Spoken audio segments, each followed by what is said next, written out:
É uma sexta-feira comum, 12 de maio de 2017. Hospitais estão no meio de cirurgias complexas, escritórios fechando a semana.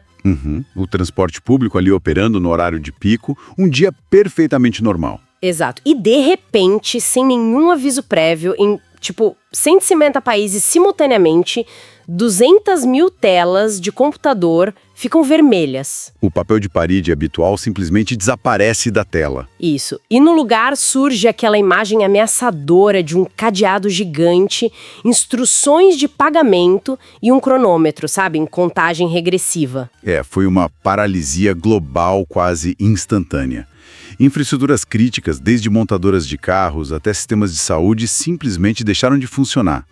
O acesso aos dados foi sequestrado diante dos olhos dos usuários. Certo. Então vamos desempacotar isso. Porque, olha, não estamos falando apenas de um incômodo tecnológico, daquele tipo que se resolve só reiniciando a máquina. Longe disso. Estamos falando do WannaCry, um único software malicioso que, em questão de horas, causou um prejuízo estimado em 4 bilhões de dólares ao redor do mundo. É um número assustador. Demais. E a nossa missão, na nossa análise profunda de hoje, é dissecar a anatomia desse evento. Temos aqui uma pilha de documentos na nossa mesa, né? Material bem denso. Pois é, especialmente a investigação desclassificada do Comitê de Contas Públicas do Parlamento do Reino Unido, também os relatórios de inteligência de ameaças da Kaspersky e uma análise estratégica da Security Leaders. Fontes excelentes para entender o panorama completo. E lembrando sempre que a nossa ideia aqui é apenas repassar os dados técnicos e governamentais desses relatórios de forma imparcial, sem tomar nenhum lado político. Com certeza, o objetivo não é só relatar o desastre, é entender a mecânica da arma, o impacto assustador que ela teve no mundo físico e as lições de cibersegurança que, incrivelmente, muitas organizações ainda ignoram. Bom, para dar o contexto inicial, o que operou ali foi um ransomware de criptografia. E ransom significa resgate, certo? Exato. Esse tipo de código invade o sistema e aplica algoritmos matemáticos complexos para embaralhar e trancar todos os arquivos essenciais. Documentos de pacientes, bancos de dados, projetos. Ele basicamente sequestra a sua vida digital. A chave para reverter a criptografia fica exclusivamente nas mãos dos criminosos. E a tela vermelha funciona como a nota de sequestro. Mas o que tornou o WannaCry um divisor de águas na história não foi o pedido de resgate em si. Não. Não, foi a forma absolutamente predatória como ele se espalhou. Porque geralmente a ideia clássica que a gente tem de uma infecção digital envolve um erro humano claro, né? Alguém recebe um e-mail falso do banco, clica em um anexo malicioso e infecta o próprio computador. Sim, o famoso phishing. Só que o WannaCry jogou essa cartilha no lixo. Pelo que eu li aqui, ninguém precisava clicar em absolutamente nada. E esse mecanismo de propagação é o que separa um ataque comum de uma verdadeira pandemia digital. O WannaCry combinou a extorsão do ransomware com um comportamento muito agressivo de um worm. Um verme digital. Isso, um verme autônomo. Para entender a gravidade, a gente precisa analisar as duas ferramentas específicas que permitiram essa automação letal, o Eternal Blue e o Double Pulsar. Nomes de filme de ficção científica, né? E a origem delas altera toda a perspectiva do ataque. Totalmente. Os relatórios de inteligência, e, de novo, apenas relatando o que está nos documentos de segurança, apontam que o Eternal Blue foi originalmente desenvolvido pela Agência de Segurança Nacional dos Estados Unidos, a NSA. Ou seja, uma arma militar. Exato, uma ferramenta de ciberespionagem altamente sofisticada. E ela acabou sendo roubada e vazada na internet por um grupo obscuro conhecido como Shadow Brokers. Caramba! E como ela funcionava exatamente? SMB como a central de correspondência interna de um prédio corporativo. É o sistema que permite que os computadores compartilhem arquivos e impressoras na mesma rede local. Tá, entendi. O Eternal Blue percebia que a porta dessa central estava com a fechadura quebrada e simplesmente arrombava a entrada, sem pedir licença. Então, em vez de um ladrão que precisa de uma tática de distração, sabe, que precisa que a vítima abra a porta ao clicar em um e-mail falso, esse vírus era como uma fumaça tóxica. Uma ótima analogia. Ele simplesmente entrava pelos dutos de ventilação de qualquer prédio corporativo que estivesse com a janela destrancada.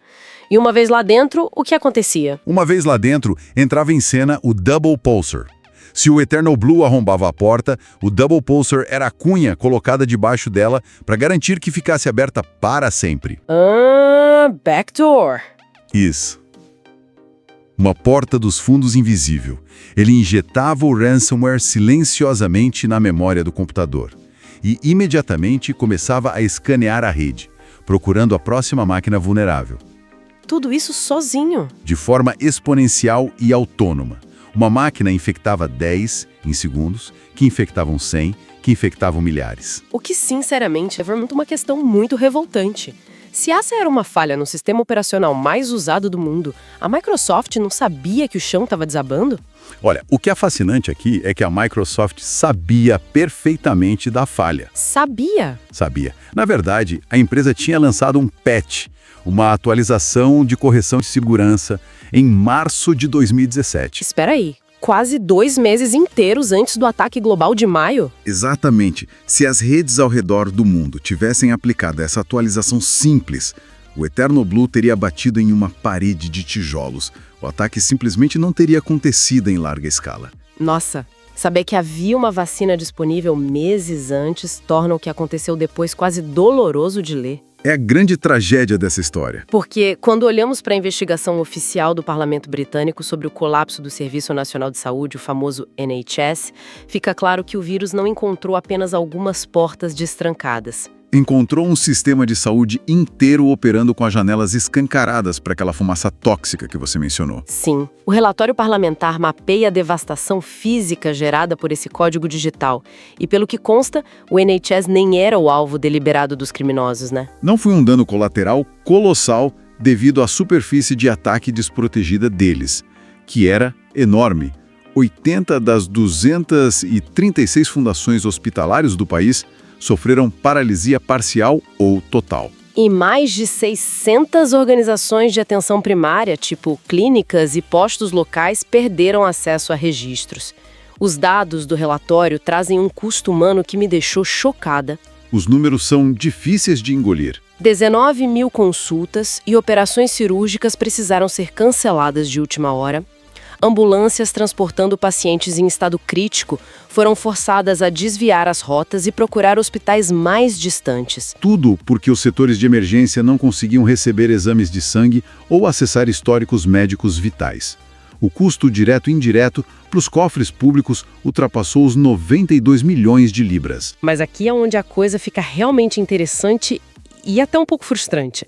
Se a Microsoft alertou o mundo e disponibilizou a correção em março, a minha reação imediata lendo o relatório foi de indignação. É o que todo mundo pensa logo de cara. Por que os administradores dos hospitais não apertaram o botão de atualizar? Parece uma negligência absurda, sabe? Uma irresponsabilidade com a vida dos pacientes. A indignação é muito natural, claro. Mas a anatomia de uma rede de TI hospitalar explica o porquê dessa aparente negligência. Não estamos falando de atualizar o notebook de um estudante na sala de casa. É bem mais complexo que isso, né? Muito mais.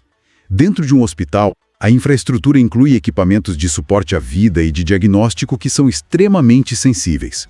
Uma máquina de ressonância magnética que custa milhões de dólares, por exemplo, ela geralmente roda com um software de controle altamente específico integrado a versões mais antigas do Windows. Ah, entendi. E se o departamento de TI simplesmente forçar uma atualização do Windows nessa máquina, o software que controla a ressonância pode parar de conversar com o sistema operacional. Exato. E aí o equipamento vira um peso de papel gigante de milhões de dólares. Nossa! O equipamento quebra, o diagnóstico de um câncer é adiado e o risco para o paciente se torna físico e imediato.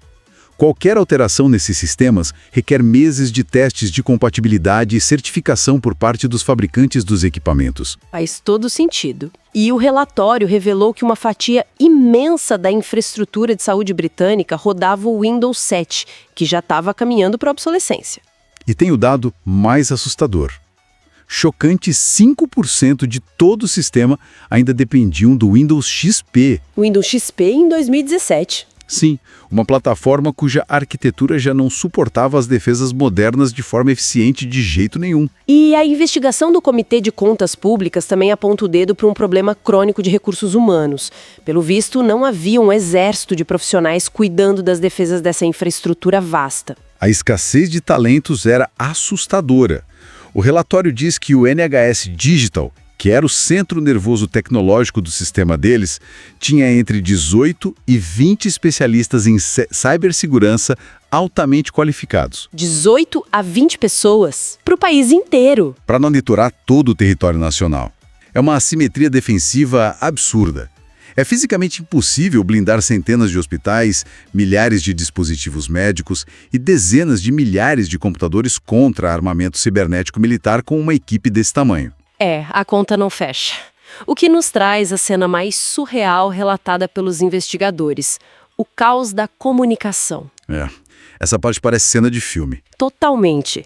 Quando a infecção começou a se espalhar freneticamente naquela sexta-feira, os hospitais que ainda não tinham sido atingidos começaram a entrar em pânico e a arrancar os cabos de rede dos computadores fisicamente. Literalmente puxando os cabos da parede para se desconectarem do mundo antes que o vírus chegasse. A resposta imediata foi amputar a conectividade. Mas ao desligar os cabos para evitar a infecção, o sistema de e-mail interno e as redes de comunicação caíram em todo o país. Como você coordena uma crise de saúde em escala nacional no escuro? É um pesadelo logístico. E a solução que eles encontraram, cara, é inacreditável. Médicos, enfermeiros e diretores de hospitais sacaram os próprios celulares do bolso e começaram a criar grupos de WhatsApp. WhatsApp pessoal. Sim, a logística de desvio de ambulâncias, a realocação de cirurgiões, tudo passou a ser coordenado por aplicativos de mensagens não oficiais, porque a rede de bilhões de dólares do governo tinha evaporado em minutos. Esse nível de improvisação revela o verdadeiro impacto de um ataque cibernético na continuidade de operações vitais. Com a comunicação rompida e os arquivos sequestrados, a pressão psicológica para pagar o resgate e acabar logo com um pesadelo era simplesmente monumental. E a tela vermelha não deixava ninguém esquecer disso, o cronômetro ali correndo. O valor exigido era relativamente baixo por máquina, acho que algo entre 300 e 600 dólares, pagos em Bitcoin, claro. A moeda digital indetectável preferida deles. Exatamente.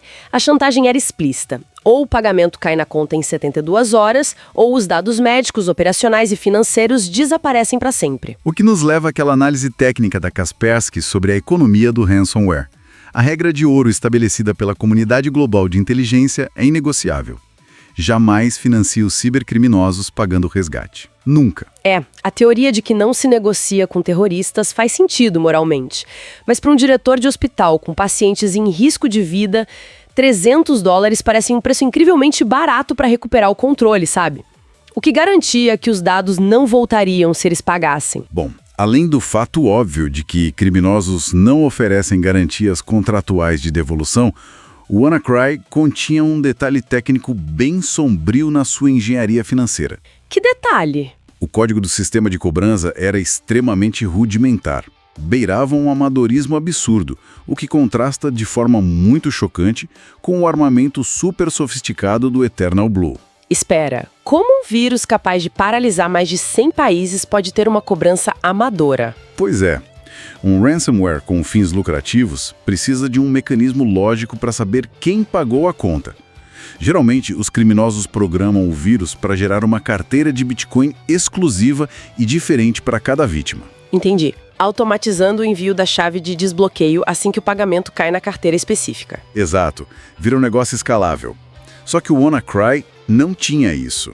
O código possuía apenas umas 3 ou 4 carteiras de Bitcoin fixas inseridas na tela vermelha para todo o planeta.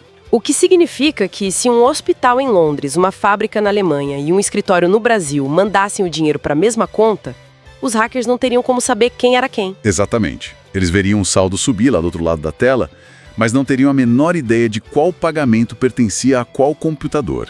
Eles não tinham como rastrear a origem de forma eficiente. Nossa, ou seja, quem pagou por puro desespero simplesmente jogou os fundos em um buraco negro anônimo e continuou com os arquivos trancados do mesmo jeito. Jogou dinheiro fora. Não havia infraestrutura para descriptografar os dados em larga escala.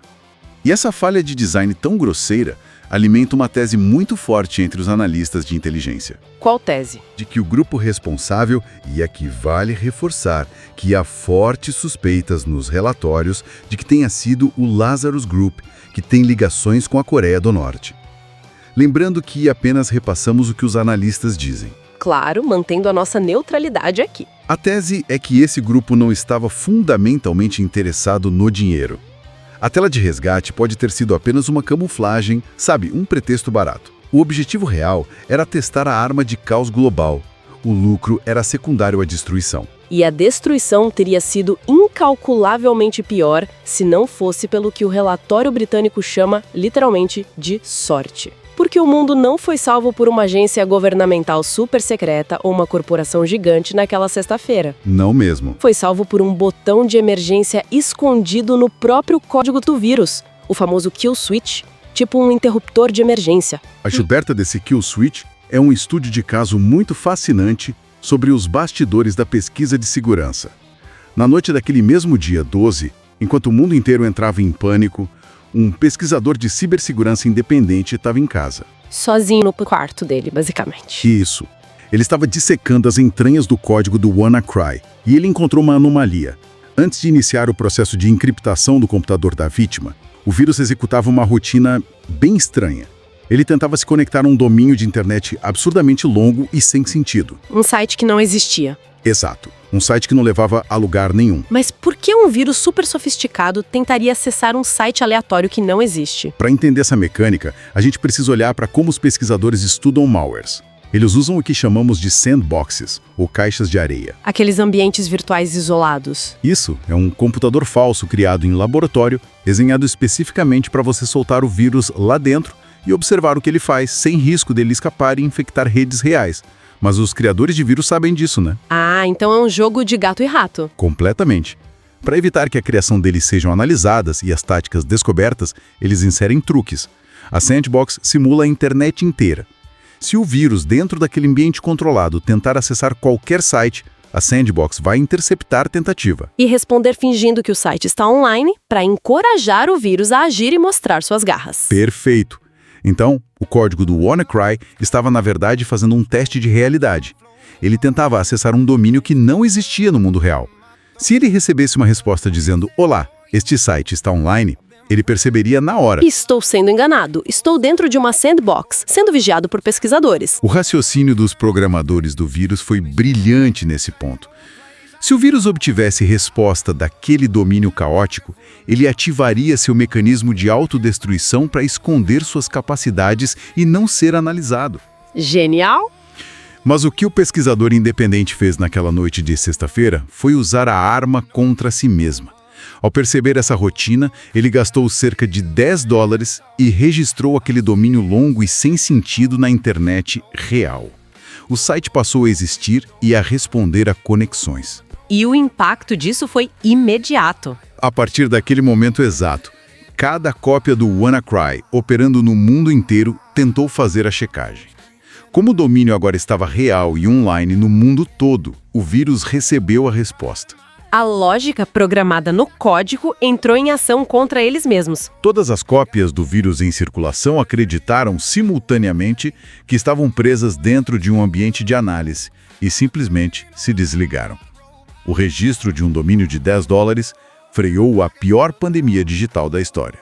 É um desfecho cinematográfico demais. Mas a gente sabe que construir as defesas de infraestruturas que sustentam a vida humana esperando que os hackers cometam um erro de programação ou que a sorte intervenha uma sexta-feira à noite não é exatamente um plano viável, né? Com certeza não. E é isso que o artigo da Security Leaders martela nas nossas mentes quando aborda a estratégia de defesa e a necessária mudança cultural que precisamos adotar. A constatação central deles é que a cibersegurança falha quando é relegada a uma subcategoria obscura lá do departamento de TI. Ela exige uma compreensão em nível de diretoria. A resiliência cibernética é essencial para a sobrevivência do negócio em si. Eles usam uma metáfora sobre a cultura do seguro, que resume o problema de forma bem incisiva. Sim, no mundo físico seria um motivo de demissão imediata se a diretoria esquecesse de renovar o seguro contra incêndio do prédio da empresa. Mas quando falamos do mundo digital, as corporações ainda hesitam muito em investir na proteção dos seus bancos de dados e na atualização dos sistemas. Eles alegam que paralisar o trabalho por algumas horas para implementar essas rotinas custaria produtividade e dinheiro no curto prazo. O evento de 2017 provou que a economia de hoje é a falência de amanhã. O barato sai muito caro. Se conectarmos isso a um panorama maior, a estratégia de defesa moderna não permite depender de barreiras únicas. Ter apenas um software antivírus no computador da empresa é o equivalente a colocar uma tranca super forte na porta da frente de um prédio que tem as paredes todas de vidro. Não adianta muito. A arquitetura exigida hoje é a da defesa em profundidade. Isso requer múltiplas camadas que dificultam a progressão de um ataque passo a passo. E de que ferramentas estamos falando, na prática, para evitar que aquela fumaça tóxica tome conta do prédio inteiro? Um bom exemplo é a implementação de sistemas de prevenção de intrusões, os famosos IPS. Eles funcionam não apenas como a tranca da porta, mas como um guarda de segurança que inspeciona o conteúdo das pastas de quem entra no prédio. Se o comportamento for minimamente suspeito, a conexão é derrubada antes da infecção começar. Outra camada vital que eu vi mencionada no relatório do Reino Unido é a segmentação rigorosa de redes. Lembra daquela máquina de ressonância magnética que usava o software antigo e vulnerável? Sim, a máquina de milhões que não podia ser atualizada sem quebrar o sistema do hospital. A defesa em profundidade dita que ela não deve ficar na mesma rede que o computador da recepção do hospital, onde os funcionários, abrem e-mails, navegam na internet. A máquina precisa de estar confinada em uma subrede isolada, blindada contra a internet aberta. Exatamente. Se a recepção for comprometida, o fogo não se alastra para o centro de diagnósticos cirúrgicos. E, acompanhando a segmentação técnica, a regra mais antiga e vital continua de pé. A política de backups. Backups frios. Cópias de segurança dos dados que são fisicamente desconectadas da rede primária diária, garantindo que o pedido de resgate simplesmente não tenha nenhum poder de persuasão sobre você. E, claro, a última linha de toda essa estrutura defensiva. O treinamento humano. As pessoas. O fator humano continua sendo o elo mais explorado da cadeia. A tecnologia defende a periferia do sistema, mas a vigilância do usuário é o que protege o núcleo da operação. Ensinar as equipes a suspeitar, a não conectar pendrives não verificados, a entender o peso real das informações que manuseiam no dia a dia. Então, o que tudo isso significa para nós? Para quem absorve essa história toda e se pergunta qual é a ação imediata no mundo real na nossa própria casa ou escritório? A resposta está naquelas notificações que a gente vive ignorando. Aquela janela pop-up pedindo para atualizar o software. Isso. A gente costuma adiar para o dia seguinte porque estamos ocupados, né? Mas não é um pedido estético do fabricante. Não serve para mudar a cor dos botões. Cada uma dessas atualizações carrega lições pagas com sangue e bilhões de dólares no passado. Clicar em atualizar não é uma tarefa chata de manutenção. É tomar uma vacina contra um vírus que já demonstrou a capacidade de paralisar nações inteiras. Para resumir o que vimos hoje, o WannaCry serviu como o grande clarão que iluminou a tempestade perfeita. Foi a colisão exata entre armamentos de espionagem governamental vazados na internet, a presença generalizada de sistemas operacionais ultrapassados não atualizados e a escassez crônica de profissionais capazes de orquestrar essas defesas. Hospitais silenciados, logística global interrompida e o reconhecimento muito doloroso de que a infraestrutura digital tem exatamente o mesmo peso estratégico e vital que a rede de energia ou de distribuição de água de uma cidade. Sem dúvida, o chão invisível sobre o qual a vida moderna opera se revelou assustadoramente fino. E os fatos que discutimos hoje nos deixam com uma reflexão final que eu considero profundamente perturbadora sobre o que o futuro nos reserva. Pensemos bem sobre as engrenagens desse desastre. O WannaCry paralisou parte do mundo ocidental usando um código de cobrança completamente rudimentar, motivado por um disfarce financeiro bem amador e que possuía um botão de desligar grosseiro que pôde ser descoberto quase por acaso em um fim de semana. E ainda assim causou 4 bilhões em danos. Se uma arma imperfeita, vazada acidentalmente e cheia de falhas de lógica, conseguiu colocar o sistema de saúde de um país de primeiro mundo de joelhos em algumas horas, qual será a magnitude do evento quando um ataque meticulosamente aperfeiçoado, financiado com o poder ilimitado de um Estado hostil, for acionado? Um ataque sem a intenção de cobrar resgates, sem telas vermelhas, sem cronômetros e sem botões de desligar acidentais. Projetado puramente para paralisar a infraestrutura essencial de forma silenciosa e irreversível. A porta tranca, as luzes se apagam e não há ninguém do outro lado esperando pelo pagamento. Uma perspectiva que transforma a necessidade de proteger as nossas redes na missão, tipo, mais urgente do nosso tempo.